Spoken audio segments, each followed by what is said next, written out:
সকাল আমার প্রিয় বন্ধুরা, সবাই কেমন আছো? আশা করছি যে যেখান থেকে আমার ভিডিও দেখছো সবাই ভালো আছো, সুস্থ আছো। আর আমরাও খুব ভালো আছি। অরুণাচল প্রদেশের এই ছোট্ট গ্রাম থেকে আমি আবারও চলে আসলাম নতুন একটা ব্লগ ভিডিও নিয়ে। সম্পূর্ণ ভিডিওটা জুড়ে আমার সাথে থাকার অনুরোধ রইল।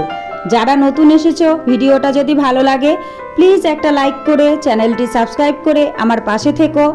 আর যারা আগের থেকেই সাবস্ক্রাইব করে রেখেছো, আমাকে সাপোর্ট করেছো, তাদের জন্য রইল অসংখ্য অসংখ্য ধন্যবাদ। এখন বেলা বাজে সকাল 7টা, আর এখন থেকেই আমি তোমাদের সবাইকে সাথে নিয়ে আজকের ব্লগটা শুরু করে দিয়েছি। আই হোপ কি আজকের ব্লগটা তোমাদের ভালো লাগবে। এখন বেলা 7টা বাজে ঠিকই। এখন কিন্তু আমি ঘুম থেকে উঠিনি, ঘুম থেকে উঠেছি 5:30টায়। ঘুম থেকে উঠে একটু হাঁটাচলা করেছি, তারপর এটা সেটা কাজকর্ম করেছি। আর কাল রাতের যে এঁটো বাসনগুলো ছিল সেগুলোকে মেজে নিয়েছি, সেগুলো আর তোমাদের সঙ্গে শেয়ার করিনি। তারপর হাত মুখ ধুয়ে ব্রাশ ট্রাশ করে একদম ফ্রেশ হয়ে নিয়েছি। ফ্রেশ হয়ে নিয়ে তারপর আমি 7টায় তোমাদের সামনে এলাম। আর কর্তামশাই উঠে ব্রাশ করছে, মেয়েও উঠে ব্রাশ করছে। এই সুযোগে আমি বিছানাটাকে গুছিয়ে নিচ্ছি। আর বিছানাটাকে গোছাতে গোছাতে তোমাদের সামনে কিন্তু আমি চলে এসেছি। আর জানলা দিয়ে দেখছো বাইরের ওয়েদারটা কেমন। ওয়েদারটা আজকেও কিন্তু সকালবেলায় ড্যাম ড্যাম। আর যেহেতু লাইন নেই সে কারণেই কিন্তু ঘরটা অন্ধকার দেখাচ্ছে। কারণ লাইন নেই, আলো জ্বলছে না, তাই তো ঘরটা অন্ধকার দেখাচ্ছে। তোমরা কিন্তু বন্ধুরা কিছু মনে করো না, এটুকু মানিয়ে নিও। লাইন না থাকলে আর কি করব বলো। তো যাই হোক বন্ধুরা, আমার কিন্তু বিছানাটা গোছানো কমপ্লিট হয়ে গেছে। এখন আমি ঘরটাকে ঝাড়ু দিয়ে নেব। এখন ঘর ঝাড়ু দিচ্ছি ঠিকই, তোমরা কিন্তু ভেবো না যেন এখনো আমার বাসি ঘর রয়ে গেছে। আসলে সকাল সকাল অন্ধকারের মধ্যে ঘরটা ঝাড়ু দিয়েছি তো, আর তখনও কর্তামশাই আর মেয়ে শুয়েছিল, সে কারণে ভালো করে ঝাড়ু দিতে পারিনি। আর দেখাও যাচ্ছিল না, তাই কিন্তু সকালের বাসি ঘর ঝাড়ু দেওয়াটা তোমাদের সঙ্গে আর শেয়ার করলাম না। আর এখন যেহেতু বিছানাগুলোকে গুছিয়ে নিলাম, বেলা এখন প্রায় অনেকটাই হয়ে গেছে, তো এখন আমি তোমাদের সঙ্গে আবার ঘর ঝাড়ু দেওয়াটা কিন্তু শেয়ার করছি। আর ঘরটা কিন্তু সকালে যেহেতু ভালো করে ঝাড়ু দিইনি, দেখো এখন ঝাড়ু দিচ্ছি, বেশ কিন্তু ভালোই নোংরা বেরোচ্ছে ঘর থেকে। কারণ সকালবেলায় তো দেখা যাচ্ছিল না, এত সকালবেলায় শুধু ঝাড় দিয়ে বাসিটাকে ভেঙেছি। আর এখন আমি সুন্দর করে ভালো করে ঘরটাকে ঝাড় দিয়ে নিচ্ছি। তো ঘর দুটোকে আমার সুন্দর করে ঝাড়ু দেওয়া কমপ্লিট হয়ে গেছে। আর এখন আমি সামনের দরজার সামনেটাকে ঝাড়ু দিয়ে নিচ্ছি, আর নিচটাকেও ঝাড়ু দিয়ে নেব।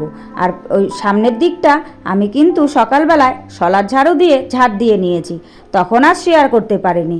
কারণ ঝিরিঝিরি বৃষ্টি পড়ছিল, তাড়াহুড়ো করে ঝাড় দিয়েছি। আর কোনো কিছু ভিডিও শ্যুট করতে গেলে অনেকটাই সময় লেগে যায়, বৃষ্টির মধ্যে ভিজে শ্যুট করতে পারবো না।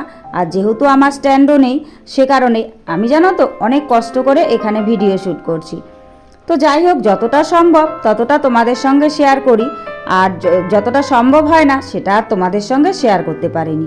তাই এখন যেহেতু ভালো করে ঘর বারান্দা সব ঝাড় দিয়ে নিয়েছি, তাই নিচটা এখন ভালো করে বালিগুলোকে ঝাড় দিয়ে ফেলে দিচ্ছি।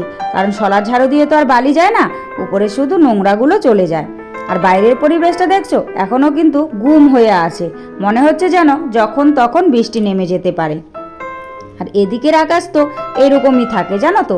আর এই জায়গাটায় বালিগুলো পায়ে পায়ে বসে গেছিল, তো সে কারণে এই জায়গাটা একটু ভালো করে বারবার করে ঝাড় দিয়ে নিলাম। আর মেয়ের জুতোগুলোকে সাইডে দাঁড় করিয়ে রেখে দিলাম। তারপর আমি সোজা চলে এলাম চা করতে, কারণ এখনও কেউ চা খায়নি। বেলা তো প্রায় অনেকটাই বেজে গেছে, প্রায় 8টা বাজতে চললো। তাই এখন কিন্তু আমি চা বসিয়ে দিয়েছি আমাদের দুজনের জন্য।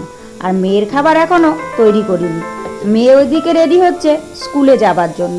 মেয়ের তো স্কুল আছে, মেয়ের তো 8টায় স্কুল, সে কারণেই মেয়েকে সকাল সকাল রেডি করাতে হয়। তো চাটাকে বসিয়ে দিয়ে আমি এখান থেকে চায়ের জন্য দুধটাকে বের করে নিচ্ছি। আসলে কাল কর্তামশাই বাইরে গেছিল, 2টো পাউডার দুধের প্যাকেট এনেছে, বলল দুটোই পেয়েছি, দুটোই এনেছি, দুটো দিয়ে যে মানে যতটুকু চা খাওয়া যায় খাওয়া যাবে।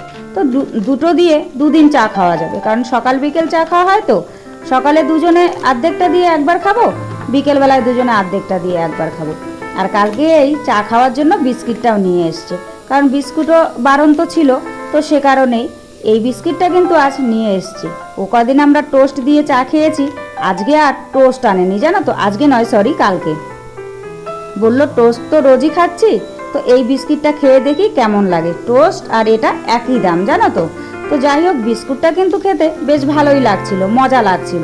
তারপর চা ঢেলে নিয়ে কর্তামশাইকে চা দিয়ে দিলাম, আর এদিকে মেয়ের জন্য ম্যাগি করছি। মেয়েকে আর আজকে অন্য কিছু খেতে দিচ্ছি না, কারণ স্কুল থেকে 12:30টায় আসে, তো খিদে পেয়ে যায়, আর সকাল সকাল ভাত খেতে চায় না। মাঝে মধ্যে জোর করে একটু একটু ভাত খাওয়াই, তো বিস্কিট খাইয়ে পাঠালে অনেকটাই খিদে লেগে যায় জানো তো।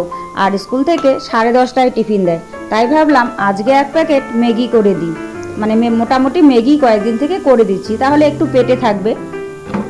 তো মেয়ের জন্য ম্যাগি করে নিয়েছি, আর বিস্কুটের প্যাকেটটা খুলে বিস্কুটগুলো ভরছি। আর দেখছো বিস্কুটগুলো ভরতে গিয়ে যেন ভেঙে যাচ্ছে, কেন জানি না। বিস্কুটগুলো খুব নরম, মানে প্যাকেট খেতে কিন্তু খুব টেস্টি, কিন্তু বিস্কিটগুলো খুব নরম, ধরতে ধরতেই ভেঙে যায়। মানে এতটা পরিশ্রম করে আর দাঁত দিয়ে কেটে ভাঙতে হয় না।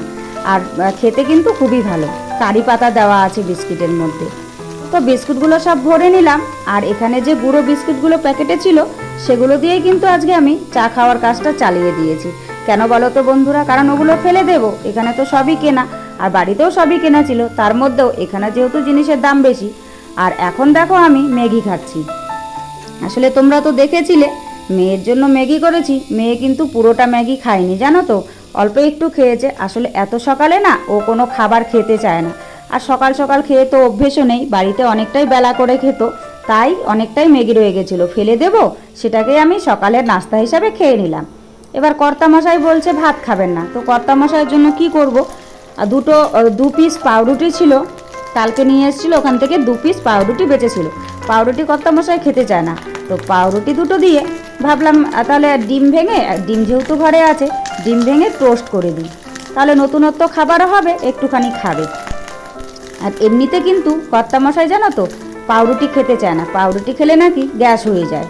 তো সে কারণে একটা ডিম ভেঙে 2টো পাউরুটির পিস দিয়ে এখানে টোস্ট করে কর্তামশাইকে সকালের নাস্তা হিসেবে দিয়ে দিয়েছি। তো ওগুলোই কর্তামশাই কিন্তু সকালের নাস্তা করে কাজে বেরিয়ে গেছে। এবার কাজ থেকে এসে দুপুরের খাবার খাবে। আসলে কাজ বলতে ওখানে প্রেজেন্ট থাকতে হয় সকাল সকাল, তো তাই কিন্তু সকাল সকাল খাবারটা ওনাকে করে দিতে হয়। আর যেহেতু প্রায়ই ভাত খায়, তো মাঝে মাঝে না ভাত খেতে চায় না, তো মাঝে মাঝে এটা ওটা খাবার খেলে একটু ভালোও লাগে, মুখরোচকও হয়। তো সে কারণে মাঝে মধ্যে চেষ্টা করি একটু আলাদা টাইপের খাবার করে দেওয়া। তো এই যে দুটো দেখতে পাচ্ছ, এই দুটো টোস্ট কর্তামশাইকে করে দিয়েছি, একটাই ডিম দিয়ে, যেহেতু 2টো পাউরুটি, আর বেশি থাকলে উনি খেতেও না। তারপর কর্তামশাই খেয়ে বেরিয়ে গেছে, আর আমি কিন্তু এদিকে দুপুরের রান্নার বসিয়ে দিয়েছি, কারণ লাইনের কোনো ভরসা নেই, লাইন চলে গেলে না খেয়ে থাকতে হবে। তো সে কারণেই খাবার দাবার সব কমপ্লিট করে নিয়ে গুছিয়ে নিয়ে আমি কিন্তু রান্নাটাকে বসিয়ে দিয়েছি। আর তোমরা দেখে হয়তো অনেকেই অনেক কিছু বলবে যে আমি কেন মগের মধ্যে চাল ধুয়ে দিচ্ছি। আসলে কি বলো তো বন্ধুরা, চাল ধোয়ার জন্য তো আর পাত্র নেই, আর যে পাত্রটাতে আমি চাল ধুই সেটাতে ডিম টোস্ট করেছি, তো সেটা আর মাজা হয়নি, ওখানে রেখেছি, জল এনে মাজতে হবে, সময় লাগবে। তো ভাবলাম মগটাতে করেই চালটাকে ধুয়ে দিই। এবার ভাতটা ওইদিকে হচ্ছে, এখন আমি সবজিটা কেচে নিচ্ছি। সবজি বলতে আজকে আর কিছুই নেই, আজকে শুধু আলু কাটবো। আসলে কালকে রাতে কর্তামশাই মাছ নিয়ে এসেছিল, রাতের বেলায় আর মাছটাকে রান্না করিনি জানো তো, মাছটাকে ভেজে রেখে দিয়েছিলাম, আজকে মাছের ঝোল করব।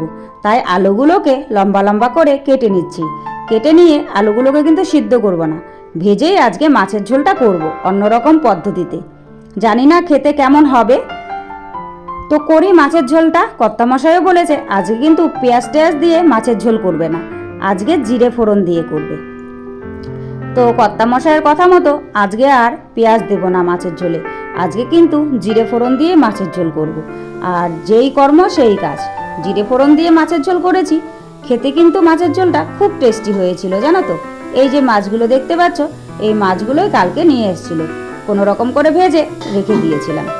আর এদিকে দেখো আমি কড়াতে জিরে ফোড়ন দিয়ে দিয়েছি। জিরে ফোড়ন দিয়ে আমি কিন্তু আলুগুলোকে ধুয়ে রেখেছিলাম, আর কয়েকটা কাঁচা লঙ্কাকে ফেটিয়ে দিয়েছি, সেগুলোকে দিয়ে ছেড়ে দিলাম। এখন আলুগুলোকে আমি আগে হলুদ দিয়ে ভালো করে ভেজে নেব, তারপর বাদবাকি সব মশলা যা দেওয়ার দেব। তো প্রথমে একটু নেড়ে নিলাম, নেড়ে নিয়ে পরিমাণ মতো কিন্তু আমি হলুদ দিয়ে দিলাম। তো আমি কিন্তু চেষ্টা করি একটু ভালো করেই রান্না করা, আর তোমরা তো সকলেই জানো রান্নার দিকে আমি খুব কাঁচা। আসলে বাড়িতে খুব একটা রান্না করতাম না, সে কারণেই কিন্তু আমার রান্নাটা ততটাও ভালো হয় না। তবে এখানে এসে যেরকমই রান্না করছি না কেন, মোটামুটি রান্নাগুলো খাওয়া যাচ্ছে। এটা আমার কথা নয়, কর্তামশাইয়ের কথা। আসলে মানুষ হলো অভ্যেসের দাস, যখন যা অভ্যেস করে তখনই সেটা শেখে। আসলে আমি তো রান্না করতাম না, সে কারণে রান্নার দিকে কাঁচা ছিলাম। আর এখন প্রতিদিন যেহেতু রান্না করতে হচ্ছে আমাকে, রান্না করছি, তাই কিন্তু অনেকটাই আয়ত্তে এসে গেছে, জানো তো। তো এখন আর রান্নাটা খেতে অতটাও খারাপ হয় না। কর্তামশাইও বলছিল খাওয়ার সময় যে না, মাছের ঝোলটা কিন্তু আজকে বেশ ভালো হয়েছে। আর আমিও খেয়েছিলাম, খেতে খুব ভালো লেগেছিল। আর মেয়েও বলছে মা খুব টেস্টি হয়েছিল, এরকমই মাছ আনবা প্রতিদিন। আসলে এখানে তো প্রতিদিন মাছ আনা সম্ভব নয়, বাজার অনেক দূরে, তোমরা জানো বাজারে যেতে গেলে হেঁটে হেঁটে যাওয়া যায় না। কোনো গাড়ি যদি এখান থেকে যায় তবেই যাওয়া যায়, আর গাড়িও পাওয়া যায় না। তো কথা বলতে বলতে আমার রান্না কিন্তু কমপ্লিট। আর কর্তামশাই দুপুরে এসে এই পেছনটায় ড্রেন খুঁড়ে দিচ্ছে। আসলে এই দিকটায় যেহেতু জল ময়লা টলাগুলো যায়, একটু জঙ্গল হয়ে আছে, তো ভাবলো আজকে যেহেতু তাড়াতাড়ি বাড়িতে চলে এসেছি, বাড়িতেই আছি, তো এই জায়গাটা পরিষ্কার করে দিই। আর বেশ সুন্দর রোদও উঠেছে, ঝিরিঝিরি কয়েক ফোঁটা বৃষ্টি পড়ে যাওয়ার পর খুব সুন্দর রোদ উঠেছে। তাই কিন্তু কর্তামশাই এই জায়গাটাকে পরিষ্কার করে দিয়ে শ্যাম্পু করে স্নান করে নেবে। বললো শ্যাম্পু করে যেহেতু স্নান করব, তাহলে এই জায়গাটাকে পরিষ্কারই করে দিই। তো জায়গাটাকে পরিষ্কার করছে। আর এদিকে পাইপে একটু জল এসেছিল, জল ভরে নিয়েছি। আর জল দেখে জানো তো অনেক কাচাকুচি করেছি, অনেক কাচাকুচি করে রোদ্দুরে মেলে দিয়েছি। এই দেখো, দেখেছো? কারণ জল পেয়েছি তো, জল পেলে আমরা এরকমই করি। আর এদিকে কাচাকুচি করে রোদ্দুরে মেলে দিয়েছি। বিকেলের দিকে কিন্তু মুষলধারে বৃষ্টি নেমেছে। তো যাই হোক বন্ধুরা, সব মিলিয়ে আজকের ব্লগটা তোমাদের কেমন লেগেছে অবশ্যই কিন্তু তোমরা কমেন্ট করে জানাতে ভুলো না। আর আজকের ব্লগের যদি কিছু ভালো লাগে তাহলে প্লিজ প্লিজ প্লিজ একটা লাইক করো, কমেন্ট করো, শেয়ার করো। আর আমার চ্যানেলটিকে সাবস্ক্রাইব করে এভাবেই আমার পাশে থেকো। সবাই ভালো থেকো, সুস্থ থেকো, তোমাদের পরিবারের সকলকে নিয়ে ভালো থেকো। তোমাদের সঙ্গে দেখা হচ্ছে পরবর্তী কোনো ভিডিওতে।